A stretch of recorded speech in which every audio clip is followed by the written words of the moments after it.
Welcome to Parc Ferm, the Canadian Formula One podcast. We talk race reviews, news from the paddock, and bring you everything from the world of Formula One. And now your hosts, Drew, Walker, Ed, and Tomas.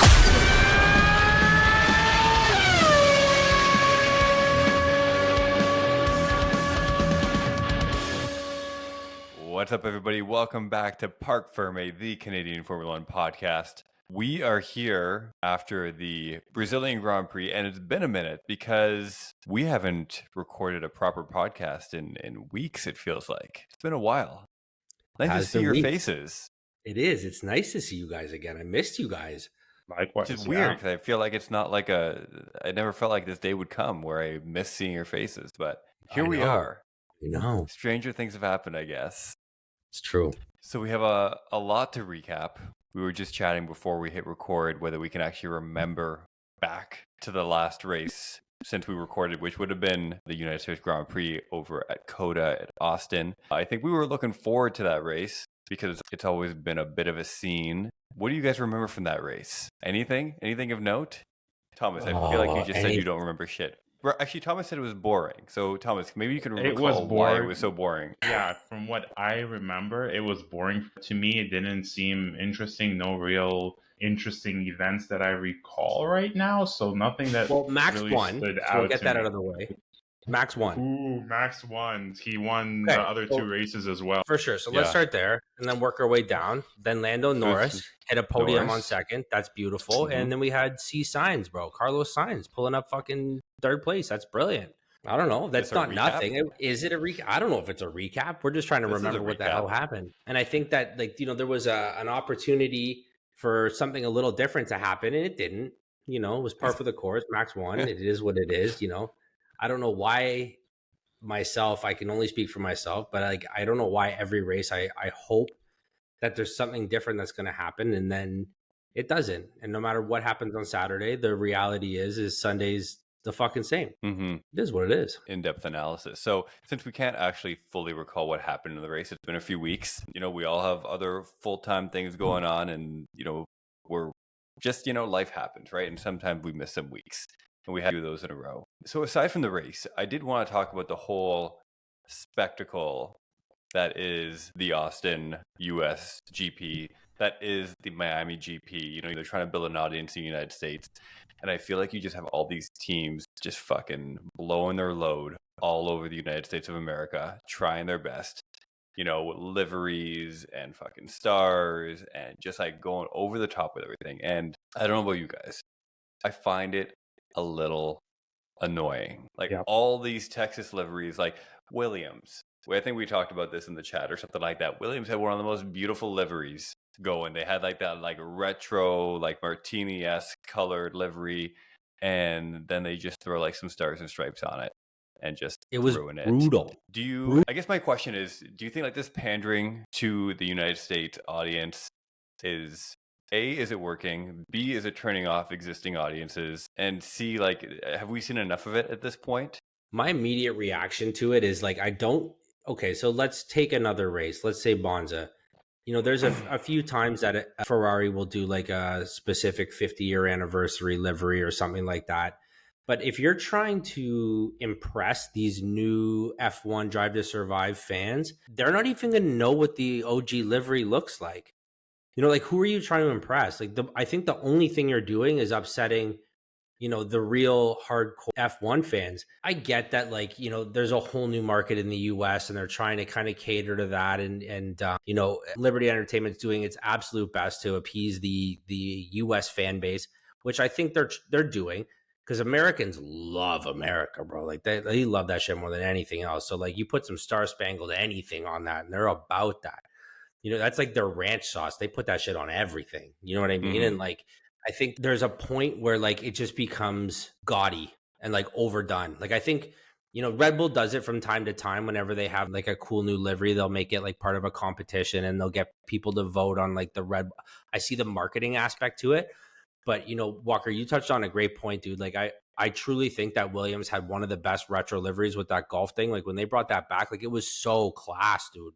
absolute class, and like literally just added the US flag on it, and like it was it was repulsive. It was and like I know we're just talking about a livery. Like really, what are we talking about?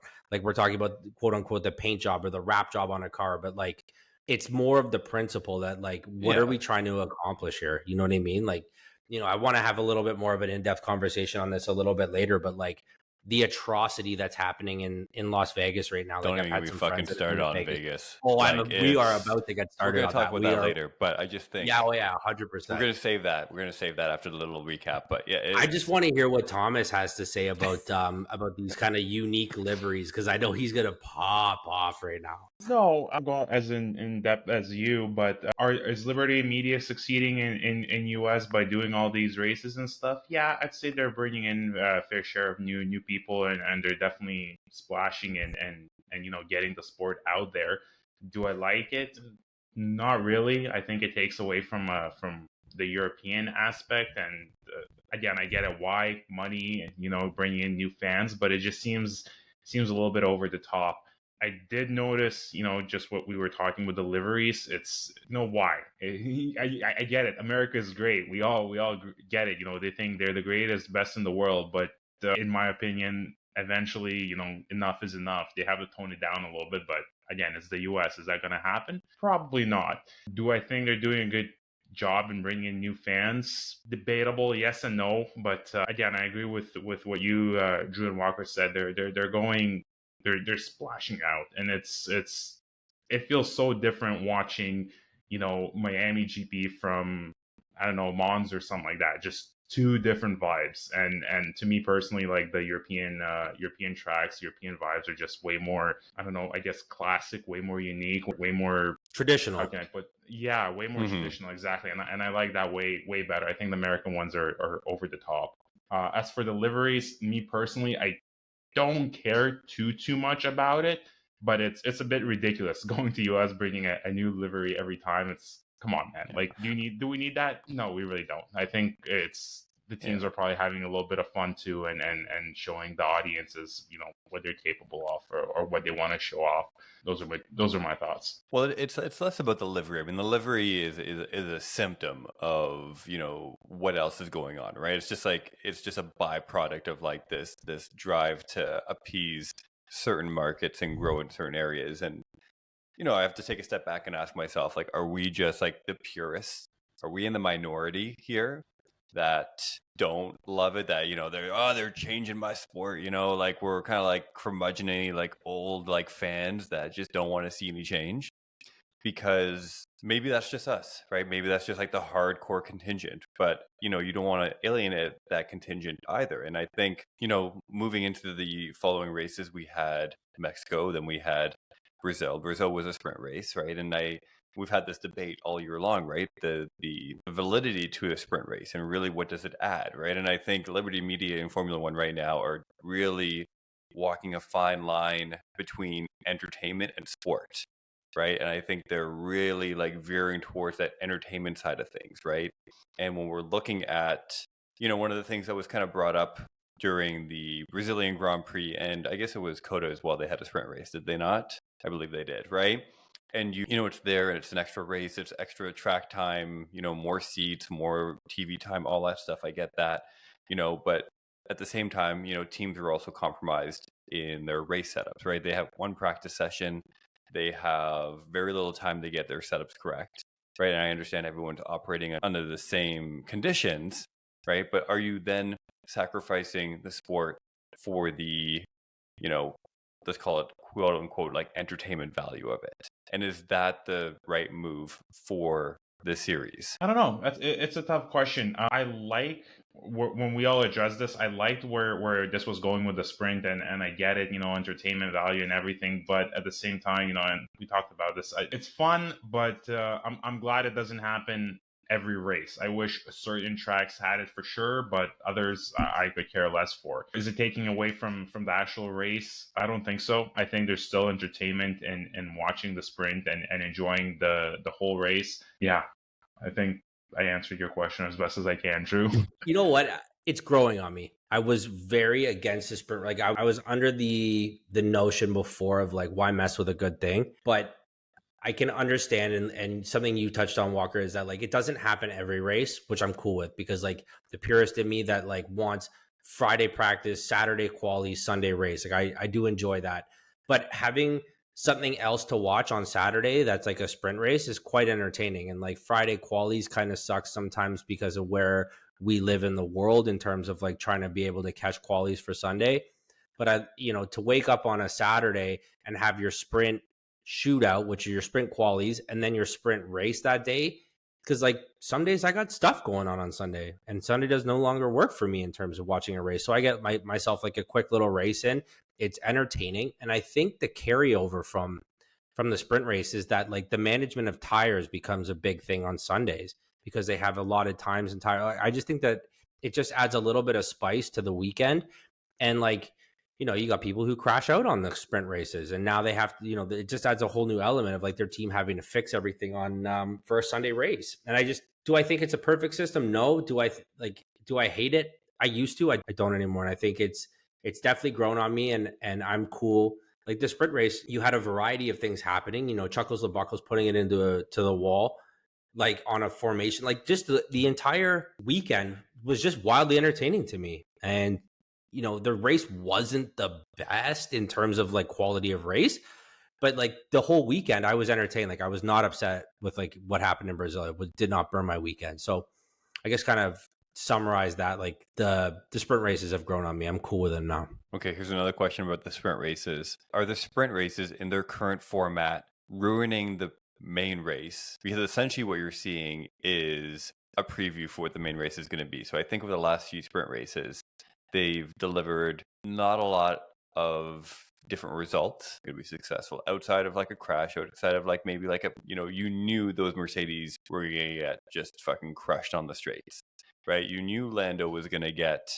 be competitive in second. The Astons were competitive like all weekend and like the qualifyings and stuff like that. So in its current format, like does it remove that element of anticipation or surprise from the main race, given that you're basically just watching a quarter of a race, like the first stint of a race? To not answer a question with a question though, like Mercedes, like you mentioned, as perfect example, Mercedes knew on Saturday that Sunday was going to be tough. They had a full opportunity to kind of rectify that problem. They're like, listen, this is what we did poorly that was happening.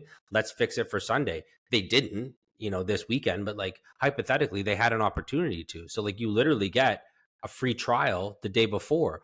And I think, the way that people race on Sunday is a little different than how they race on Sunday, because they're not willing to take those bigger risks. And so like the race isn't as aggressive. And like, like you mentioned too, with Mercedes, if that sprint race was any longer, they would have just kept dropping and dropping and dropping, because like they were not looking so hot. They had some nice 1 lap pace, but like that was it. You know what I mean? So like, do I think that it takes away from Sunday? I don't think so. I just think it gives them it's an odd looking free practice. So it's a really long, odd looking free practice. So to answer a question with a question, so what could they have done differently?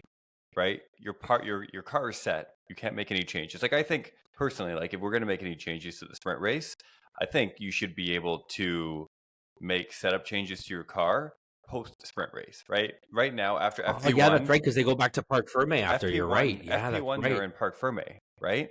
So like, after I guess they're qualifying on Friday for the sprint race. Yeah, they're in Parc Ferm, right? So you've got 2 full days. So like I would be more in favor if after a sprint race you have 4 hours, 8 hours, whatever it is, to make setup changes to your car to make it a little bit more competitive after gathering data, right? And treating it kind of as like a hybrid, race / practice. I think there would be merit in that, but I think when you set the car so early after one practice session and qualifying, and then you basically see, a race. So, Mercedes didn't really have an opportunity to make any changes, nor did any of the other cars, right? Like their setup is locked in. So, you can, I guess, change the wing a little bit, like dial in or out the wing a bit. But for the most part, like those settings are locked in. Yeah, you're right. I completely forgot that the cars after the qualies, after the sprint race, they're parked. They're Parc Ferm. They can't do anything. You know what? That's my opportunity to just turn that around from a question to a suggestion. That I think that they should be able to use that as a big learning curve. Because how much more entertaining would the race be if all of these teams had a a half race or a third race Mhm. about what tomorrow was going to look like. Then they'd all have like, man, those cars would be dialed in, Yeah, right? They'd have a I think much that- better idea about what it looks like and what everything was going to look like. Yeah, so I think, if you give the opportunity to make changes, and then maybe some people nail it and some people like make changes for the worse, right? Or whatever it is. But I just think there needs to be some kind of refinement to the rules and the way that like those weekends are played out, because as of right now it just seems like it's airing so much on the side of like entertainment that you lose the sport part out of it. For me. What do you got, Thomas? I haven't heard your 3 cents on this. Yeah, I agree with what you said, Drew. Does it take away? Do sprints take away from the race weekend? I don't think so. It's still both entertaining to watch. There's not much to add. I do agree with what you guys said as well. If they could change it after the sprint, their setups, wow, that would be a whole different outcome. That's basically it. Staying awake there, Drew? Short and sweet. I like that. Staying awake there? Are we boring you? No, No, I had I'm fully an early awake. morning. I had an early morning. What do you want from me, bro? I'm up at 5 a.m. It's killing me. So, okay, so Brazil. What did we learn from Brazil then? Anything? Any takeaways? That was the most recent race, obviously. Yes. Yes. What did you learn, Thomas? I learned that just because it's your home race, chill the fuck out. Oh, sorry, not Brazil. I'm talking about Mexico.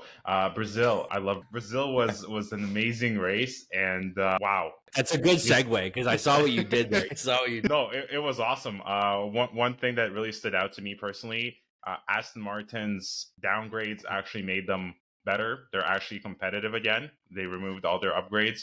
The last lap fighting with Mr. Sergio Perez. Holy shit, that was intense by what, like half a second? He only won. That was wow.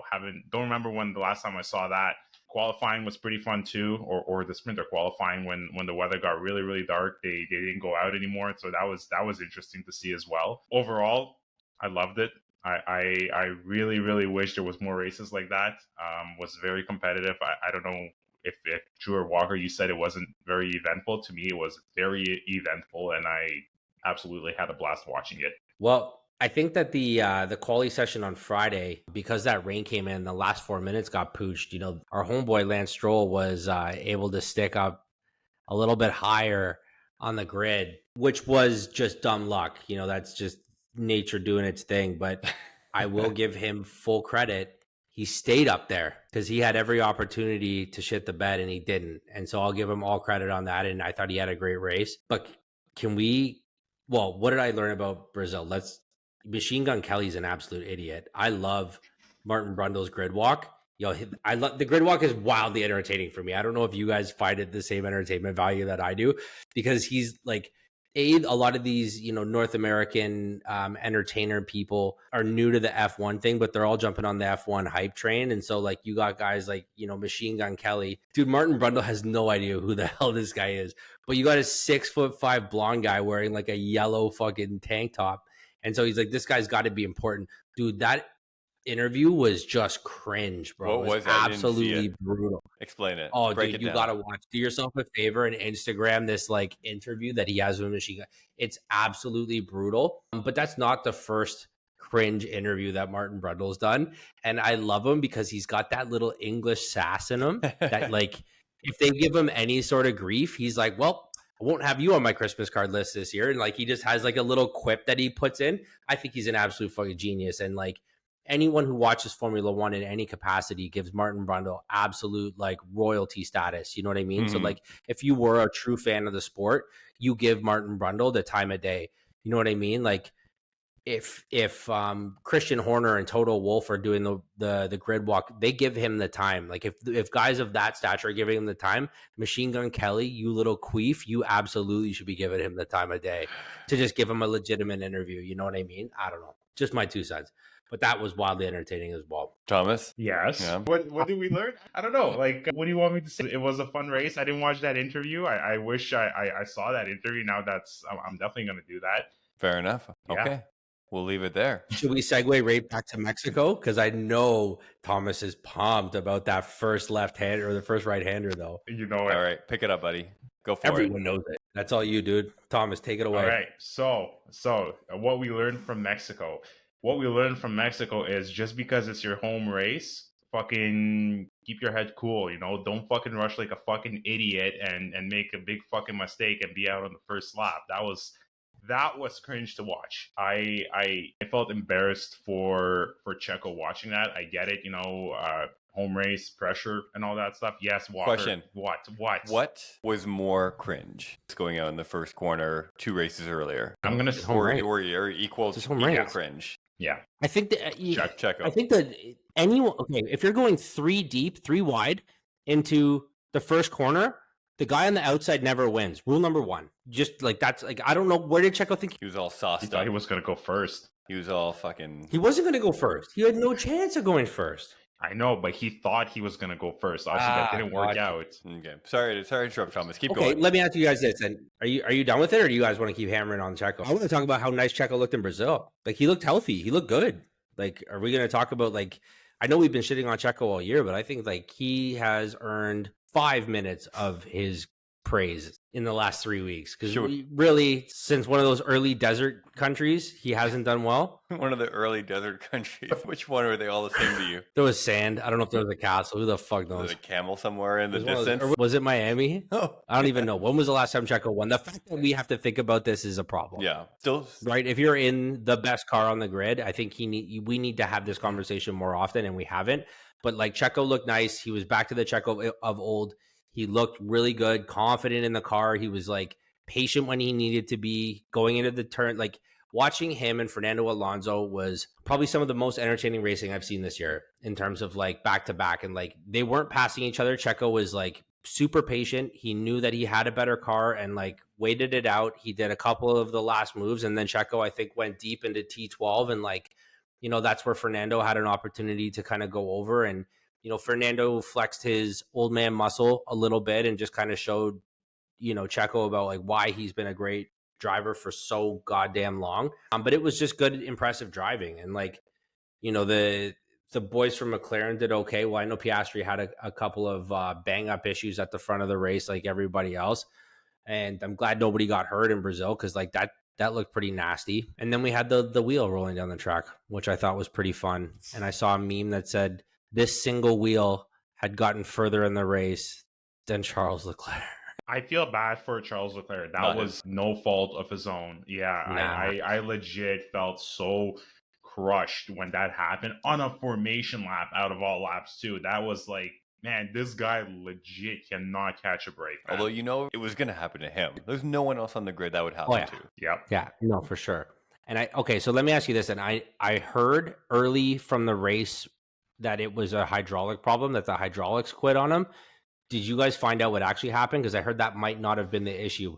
Ferrari said that was a different issue than what happened to Sainz a couple races ago when he had the hydraulic issue. They said it was something different. Did you guys figure out what that actually was? I feel wildly ill-prepared to answer this question if I don't know what the response is here. From what I know and from what I heard, I still think it was a hydraulic issue. But again, I am not 100%. But it's interesting that we're talking about this because Carlos Sainz had an issue with his car as well, and both Alphas retired too with powertrain units that used from Ferrari as well. I'm not sure if that was a hydraulic issue or not, but again, like, Ferrari units are all having trouble at that race, which I found pretty interesting. So I'm reading right here that the Monegasque driver Charles Leclerc had formation lap crash caused from electronic issues. So they're not blaming it on hydraulics this time; they're blaming it on electronics. Well, whatever. Doesn't really matter. It is what it is. Unlucky is the word. Yeah. Unlucky is the word.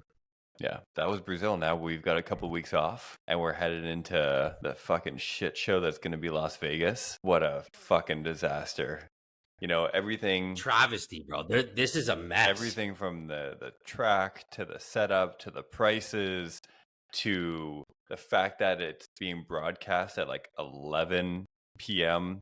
Eastern time. It's probably going to be one of the first fucking, like, morning races. Well, I guess you'd see Australia in the morning in Europe, but still, it's just going to be, the whole thing is a mess. So that's my opinion. That's my kind of, like, quick take on it.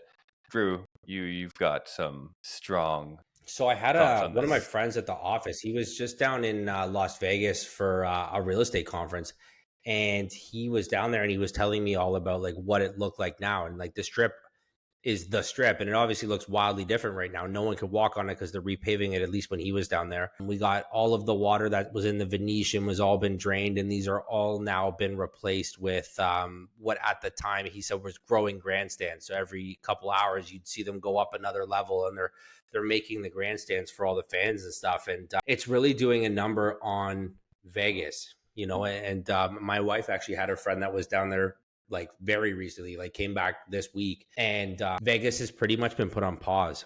So like it's an all hands on deck thing, and everybody in Las Vegas, either working there or going there to work for F1, is like, what's the word? Scrambling. They're scrambling to get this together because they have 2 weeks until it's lights out. Thomas, what's your thoughts? I'm looking forward to it. Yeah. It's going to be an interesting race. The Las Vegas Grand Prix to the F1 calendar is at risk to a potential strike from hospitality workers seeking better contract terms. So another website has also posted Las Vegas F1 canceled. Las Vegas Grand Prix set major disruption with the crippling strike threatened an hour ago. So this is all kind of breaking news in terms of Formula One in Las Vegas. I'd heard this yesterday a little bit, whether things were going to go through or not, because of how scrambling everything is. Like, dude, it takes a lot of work to put on a Grand Prix, and like, you know, a lot of these tracks are purpose built, and this is not, right? So like they got to do this, and like they're doing it for the first time, and they promised a lot. Like these grandstands, the paddocks, all that stuff is like, it's a lot of work, and I don't know if it's going to get done. And from what I'm reading here very briefly is that all the employees and the people doing this, they're just saying, nah, it's not happening. And there's people that are, apparently there's a dramatic drop from Planet F1, dramatic drop in Las Vegas hotel rates triggers F1 fans chasing refunds. So this could be an absolute mess. Now that would not look good on Liberty Entertainment. No. I think that, like, would I look forward to the Las Vegas Grand Prix? 100%. Who doesn't love Las Vegas? Who doesn't love F1? Put them together. Why couldn't this be amazing? This could be amazing. I just, like, maybe they promised too much with like not enough time to deliver. You know, it would be cool. Like it's something that they've obviously put a lot of time and work into. Obviously doing a Saturday race for them is Sunday for most of the world. So like they've crossed all their bridges and dotted all their T's, but I just don't know if See, it's I completely happen. disagree. I think they got fucking greedy. I think they got greedy. I think we were talking about the balance between like entertainment and sport. I think this is just pure entertainment. There is no sport left here.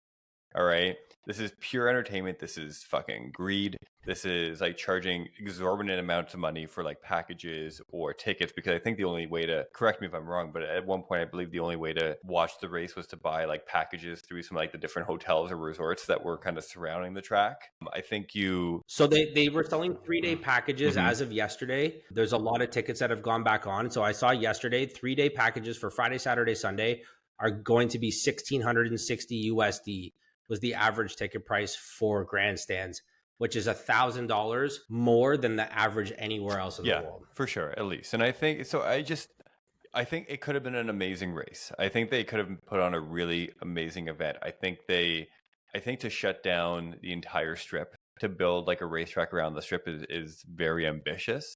But I think the motivation around it I think it's the wrong motivation. And I think it's just like, fucking, how do we get American viewers? How do we make a spectacle? How do we just create like a circus out of this event at any cost?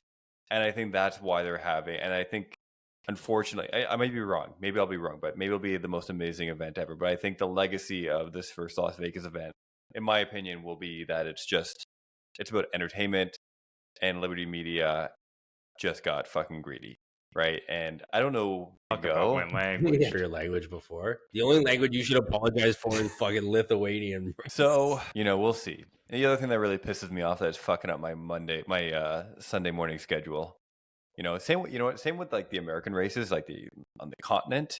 I fucking hate having my races midday, late afternoon. I like my morning races, my European time zone races.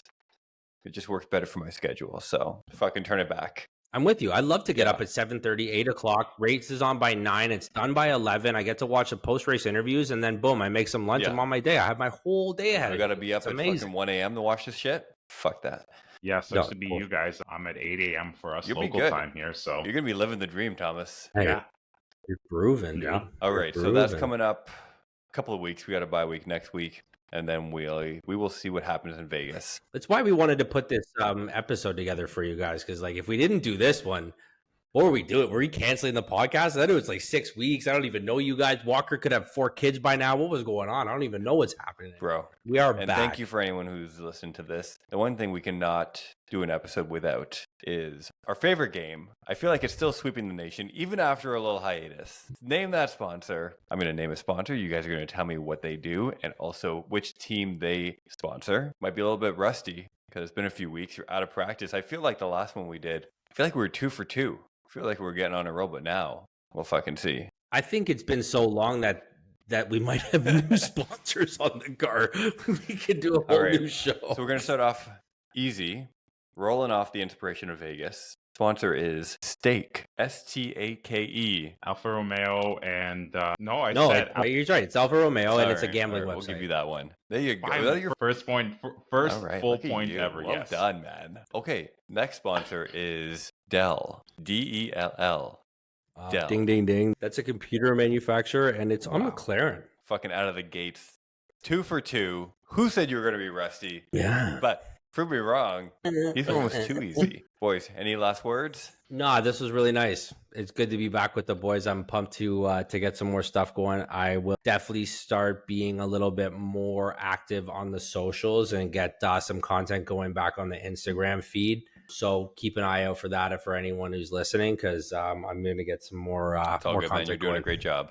I just wanted to say I miss you guys. I miss doing this. Like Walker said, we all have shit to do. We all have lives, and sometimes life gets in the way. But let's try to keep going this as a habit. Once a week, or if there's a break, once every 2 weeks or whatever. But yeah, I'm pumped. I'm happy we did this. I'm happy I could join, and let's keep it going. For me, I could take it or leave it.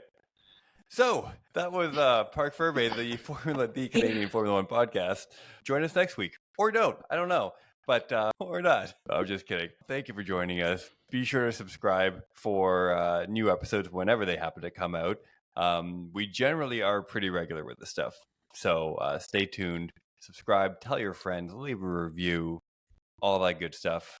Check out the Discord. Link is in the show notes. The Instagram. Everything's getting fired up again. I'm going to be honest. I think the Discord's the most consistent thing we do. You know what I mean? Like that's always going on. Like people are always talking in the Discord. So if you do nothing else, if you don't want to like or subscribe, just join the Discord and get in there, man. People have some great conversations about F1. A lot of good shit talking. That's it. Also, if you haven't subscribed to our YouTube, follow us on Instagram. That's also much appreciated. There you go. Yeah, that's true. We got to do the plugs. I think we should do the plugs at the beginning, because the chances of people listening to this at the end are pretty slim. I think they've already pressed next episode by this point. So let's do the sub at the beginning. I think that's the next play. Always learning, always evolving. All right. Okay, boys. Thanks, buddy. That's it. Peace out. Good to see you guys. Parc Ferm, the Canadian Formula One podcast. We talk race reviews, news from the paddock, and bring you everything from the world of Formula One. And now your hosts, Drew, Walker, Ed, and Tomas.